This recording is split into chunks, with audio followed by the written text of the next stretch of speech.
Bonjour mes chers élèves. Aujourd'hui, on va opter ensemble pour la deuxième séquence dans notre premier module intitulé « La typologie textuelle ». Bien sûr, cette leçon est destinée aux élèves du niveau du tronc commun.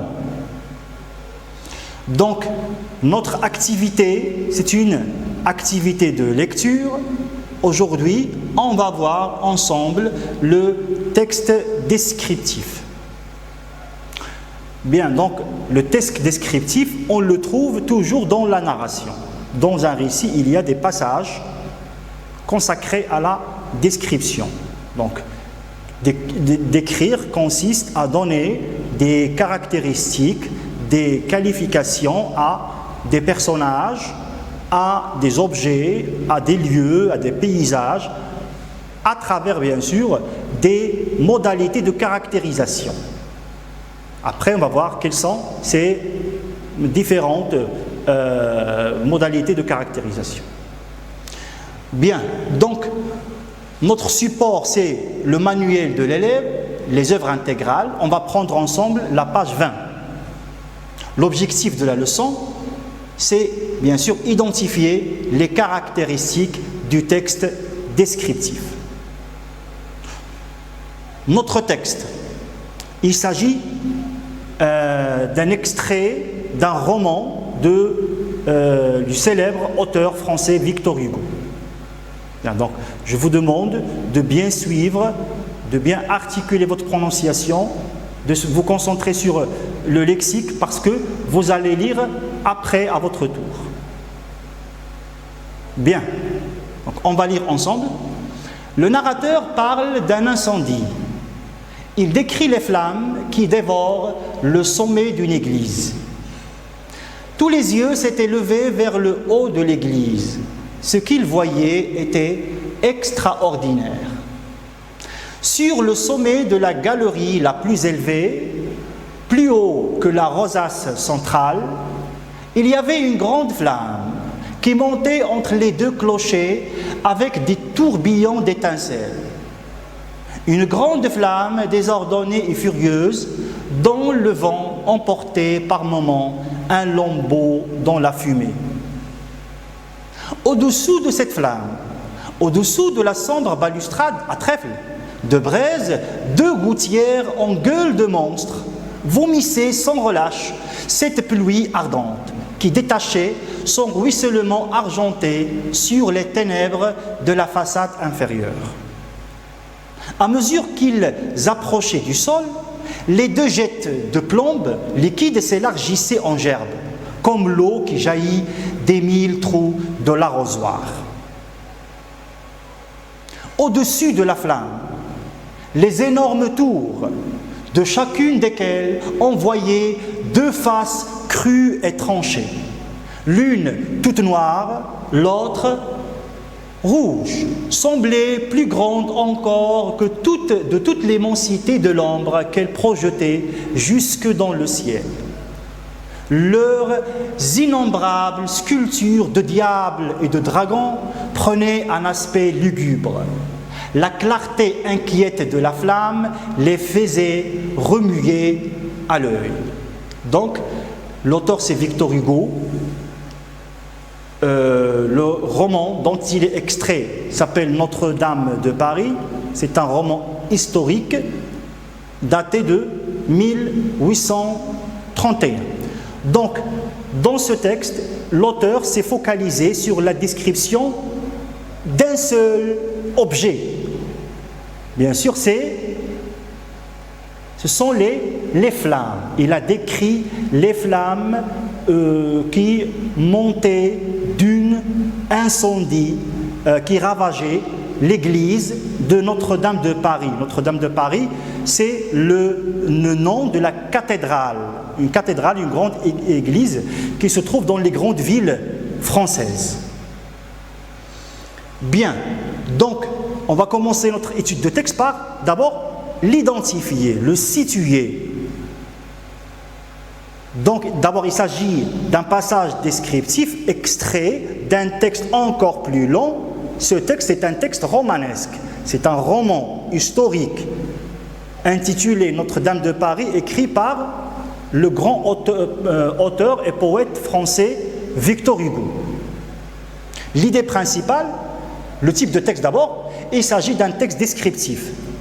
Le narrateur, il décrit les flammes qui dévorent le sommet d'une église. Bien, on va commencer notre étude de texte par le premier axe de lecture qui sont les indicateurs de lieu. Donc la première remarque qu'on fait lors de la lecture de ce texte, c'est que cette structure descriptive, elle obéit à la structure des indicateurs de lieu. Donc, il a commencé par le haut de l'église, puis au-dessous de la flamme et après au-dessus de la flamme. Donc, le texte propose une description organisée dans l'espace. Donc, cette description, elle peut être organisée dans l'espace comme dans le temps. Mais là, l'auteur, ou bien le narrateur, a préféré cette organisation spatiale. Les indicateurs de lieu assurent cette organisation dans le texte. Donc, les exemples de ces indicateurs de lieu, tous les yeux s'étaient levés vers le haut de l'église. Donc, toujours, lui, il se concentre sur quoi? Sur les flammes. Il ne décrit que les flammes. Mais là, d'abord, il les situe vers le haut de l'église, c'est-à-dire au centre de la cathédrale, vers la rosace centrale, et puis sur le sommet de la galerie, et après, ce qu'il voit, ce qu'il décrit, ce qui se trouve au-dessus de cette flamme. La flamme qui monte au ciel, lui, il décrit ce qui se trouve au-dessous de cette flamme. Et enfin, il nous montre le paysage global, ce qu'il voit au ciel, au-dessus de la flamme, les énormes tours. Bien sûr, là, il ne s'agit pas des tours. Hein. C'est une comparaison, c'est une figure de style. Il compare cette flamme qui monte dans le ciel avec des tours ou bien des gratte-ciel. Bien, passons maintenant au deuxième axe de lecture qui sont le temps des verbes. Bien sûr, puisqu'il s'agit d'un texte descriptif, le temps principal, c'est l'imparfait. Comme on a vu ensemble, on a dit que l'imparfait, il se met dans la description. C'est le temps de la description par excellence, l'imparfait. Les exemples, une grande flamme qui montait entre les deux chercheurs. À mesure qu'ils approchaient du sol, leurs innombrables sculptures de diables et de dragons prenaient, l'imparfait, un aspect lugubre. La clarté inquiète de la flamme les faisait remuer à l'œil. On avance maintenant avec le troisième axe de lecture qui est le point de vue de la description. Donc, le point de vue, c'est-à-dire comment le narrateur a opté pour sa description. Est-ce qu'il connaît le lieu, les objets, ou bien il est un simple témoin? Il décrit ce qu'il voit, comme un journaliste, comme quelqu'un qui fait un photographe. Donc dans cet extrait, le narrateur donne-t-il au lecteur l'impression qu'il connaît les lieux et les événements? La réponse est non. Le narrateur là est un simple passant. Il voit un paysage, un incendie, et il décrit ce qu'il voit. Donc c'est une description de l'extérieur, la description de l'extérieur, et on appelle ce genre de description par le point de vue externe, ou bien la focalisation externe, à la différence bien sûr de la focalisation interne, ou bien le point de vue interne. Donc quelle est cette...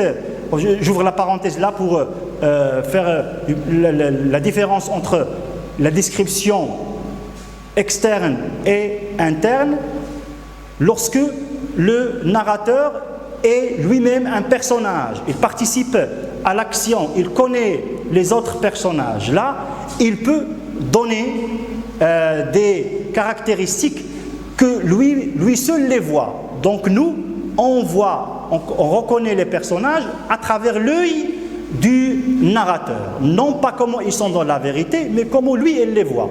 Donc là, il y a la subjectivité du narrateur dans la description. Donc c'est pour cela on dit que c'est le point de vue interne. Donc là, Victor Hugo, il est hors de toute cette action, donc il décrit ce qu'il voit seulement, donc le point de vue de la description est externe. On passe maintenant au troisième axe de lecture, qui est la caractérisation.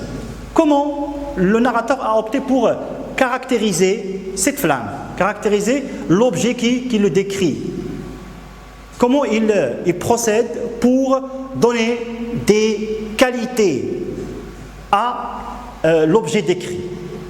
Donc là, il a opté d'abord par les adjectifs. Les adjectifs, c'est la manière la plus facile et la plus répandue de la description.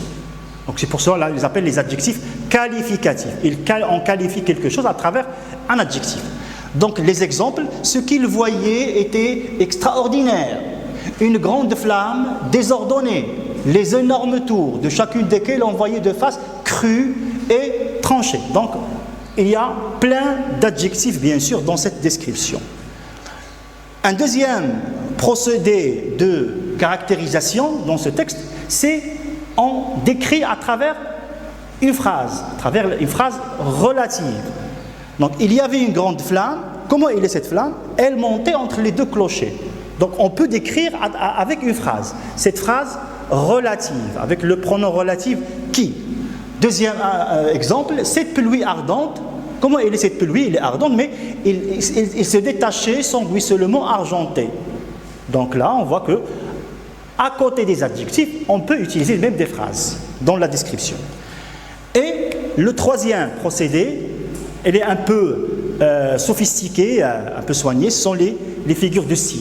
Puisqu'il s'agit de Victor Hugo, bien sûr, il va utiliser des styles, des figures littéraires dans sa présentation de description. Là, j'ai opté par deux exemples. Deux gouttières en gueule de monstre vomissaient sans relâche. Donc là, il présente les gouttières, les canaux par lesquels passent les flammes, le feu. Il les compare avec des monstres, avec des gueules, comme des gueules des monstres qui vomissaient. Donc là, il s'agit d'une comparaison, mais une comparaison sans utiliser l'outil de comparaison. On appelle cette figure de style par la métaphore. La métaphore. Et le deuxième exemple, les deux jettes de plomb liquide s'élargissaient comme l'eau qui jaillit des 1000 trous de l'arrosoir. Donc là, il a utilisé la comparaison dans la description. Donc c'est la figure de style de la comparaison. Il a comparé les jettes de plomb comme l'eau qui jaillit. Donc voilà, donc il y a un comparé et un comparant, il y a un outil de comparaison. Donc il s'agit de la figure de style de la comparaison. Donc voilà ce qu'il faut retenir de cette leçon. Le texte descriptif est toujours présent dans la narration. Dans un texte narratif, que ce soit un roman, une nouvelle, il y a toujours place au texte descriptif. Ce qui caractérise le texte descriptif, c'est l'emploi de l'imparfait. Un champ lexical spécifique, des adjectifs, des figures de style, des indicateurs spatio-temporels et des points de vue de description. Bien, on enchaîne maintenant avec la deuxième activité de ce jour. C'est une activité de langue. Puisqu'on est dans la séquence du texte descriptif, je vous propose de voir l'outil d'analyse qui est la caractérisation. Donc, comme support, toujours c'est le manuel de l'élève, les œuvres intégrales, la page 200, et l'objectif de la leçon, reconnaître les différentes modalités de caractérisation dans un texte descriptif. On commence par présenter les exemples.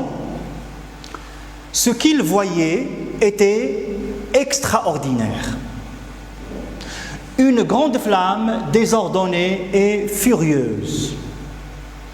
2 gouttières en gueule de monstre vomissaient sans relâche. L'homme, fatigué, s'installa sur le banc d'un jardin. La fille qui porte un bouquet de fleurs est sa sœur. Il travaille sérieusement. Elle s'habille d'une jolie jupe de laine. Commençons par... Il faut revenir. Commençons par la première phrase. Ce qu'il voyait était extraordinaire. Bon, donc là, il décrit ce qu'il voyait, c'est-à-dire dans le texte c'était les flammes, par extraordinaire. Donc, il décrit avec un adjectif qualificatif.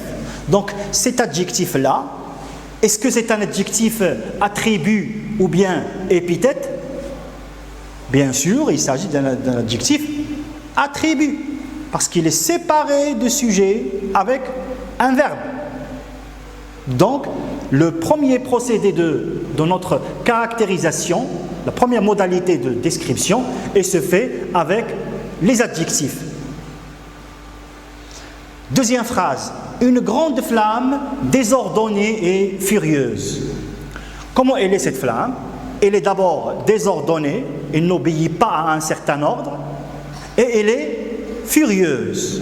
Furieuse, c'est-à-dire elle est en colère, elle est irritée, exacerbée. Donc, la flamme ici est caractérisée par 2 adjectifs. Le premier est désordonné, le deuxième est furieuse. Bien, donc est-ce que c'est toujours, on est dans le cas de l'adjectif attribut ou bien l'adjectif épithète? Un moment de réflexion. Réponse. Bien sûr, il s'agit là d'un adjectif épithète, parce qu'il est lié directement avec le mot décrit, avec l'objet décrit qui est la flamme. Donc, désordonné, il n'est pas ordonné, si bien en aucun ordre. Furieuse, là il y a une petite interrogation. On dit, mais comment cette flamme peut être furieuse? Est-ce qu'un objet peut être furieux? Furieux, c'est un sentiment humain. L'homme qui peut être furieux, même pas l'animal. L'animal, on ne peut pas dire qu'un animal est en colère, il est furieux. Donc là, il s'agit d'un adjectif qui nous transmet une figure de style. Donc là, il s'agit d'une figure de style. Avec l'adjectif, il a utilisé une figure de style. Il s'agit là d'une comparaison. Il a comparé la flamme avec quoi, à votre avis? Il l'a comparé avec l'homme, avec la personne. Elle est furieuse comme l'homme. Donc là, c'est une comparaison, mais c'est une comparaison incomplète. Il n'y a pas d'outil de comparaison. Le comparant est implicite dans la phrase. Donc il s'agit d'une figure de style qui s'appelle, comment? C'est une personnification. C'est une personnification. D'accord? C'est un cas particulier de la métaphore. Donc le deuxième procédé avec les adjectifs, là on a trouvé qu'on peut caractériser, décrire, qualifier avec une figure de style. Passons à la phrase suivante.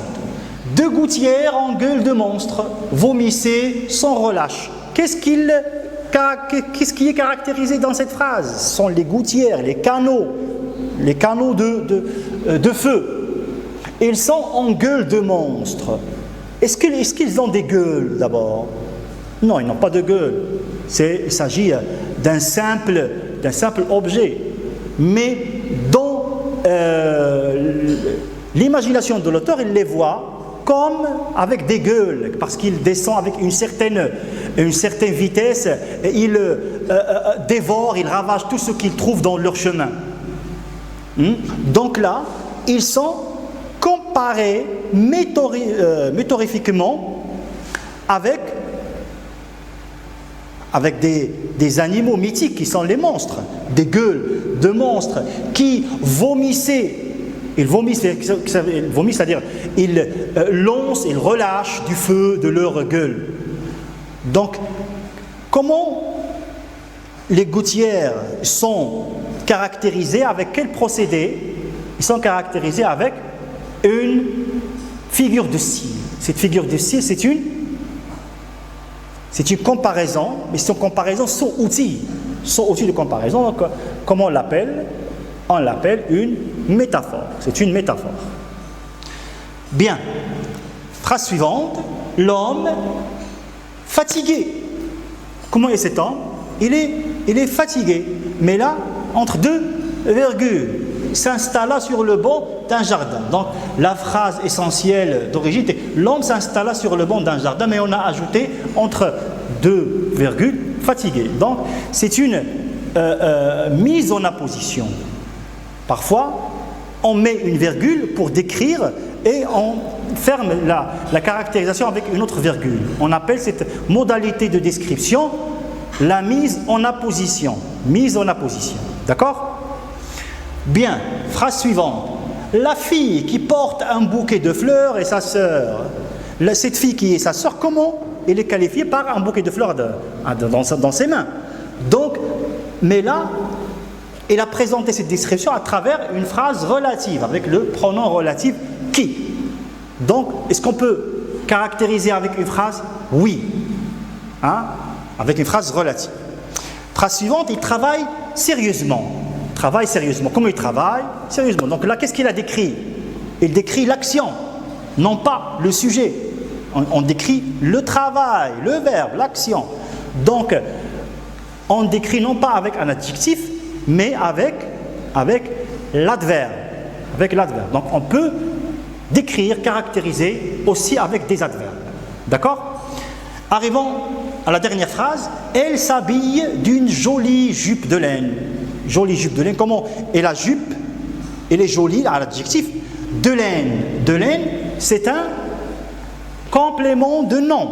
Un complément de nom. D'accord? Donc, préposition plus nom. Complément de nom. Par exemple, machine à laver. Un fer à repasser. Ce sont des compléments de nom. Donc voilà, donc, on a vu qu'il y a plusieurs modalités de caractérisation. À part les adjectifs, épithètes et attributs, il y a les adverbes, les compléments de nom, les figures de style et les phrases relatives. Sans oublier bien sûr la mise en apposition aussi. On passe maintenant à l'exercice d'application. Ou bien retenons d'abord, pardon. Retenons. Donc décrire consiste à donner des caractéristiques à une personne, un objet ou un lieu de manière à exprimer une impression particulière. La caractérisation se fait par plusieurs procédés. D'abord les adjectifs, épithètes et attributs, les figures de style, les phrases subordonnées relatives, la mise en apposition, les adverbes et les compléments de nom. D'accord? Bien, on enchaîne avec un petit exercice d'application. Donc, relever et identifier dans les phrases suivantes les différents procédés de caractérisation. Première phrase. Il portait un pardessus et un chapeau usagé. Le guidon de ton vélo ne tient plus. Elle paraissait pressée. Le programme de la semaine vous serait communiqué prochainement. Les bocaux de verre étaient disposés avec soin sur l'étagère. Des envahisseurs venus de loin débarquèrent un jour sur terre. Un homme sans scrupules me dévisageait. Il vivait de riz et de poissons crus. Voilà. Donc, pour le corriger, première phrase. Il portait un pardessus et un chapeau usagé. Donc, quel est le procédé de caractérisation dans cette phrase? Il s'agit bien évidemment d'un adjectif. L'adjectif usagé, c'est un adjectif épithète. Le guidon de ton vélo ne tient plus. On a qualifié le guidon de quoi? Le guidon du vélo. Donc il s'agit là d'un complément de nom. Le programme de la semaine nous serait communiqué prochainement. On a qualifié le programme par la semaine, le programme de la semaine. Donc de la semaine, c'est un complément de nom. Prochainement, on a qualifié l'action de communication. Donc il s'agit là d'un adverbe de temps. Les bocaux de verre étaient disposés avec soin sur l'étagère. Les bocaux de verre, comment sont ces bocaux, ce bocal, il est de verre, donc c'est un complément de nom. Disposé avec soin, comment il est disposé? Donc là, il s'agit de caractériser l'action, donc c'est un adverbe. Avec un soin, c'est un adverbe. Des envahisseurs, entre deux virgules, venus de loin, c'est une mise en apposition. Un homme sans scrupule me dévisageait. Sans scrupule, c'est un complément de nom. Il vivait de riz et de poissons crus. Cru, c'est un adjectif épithète. Voilà, notre leçon a pris fin. Je vous remercie.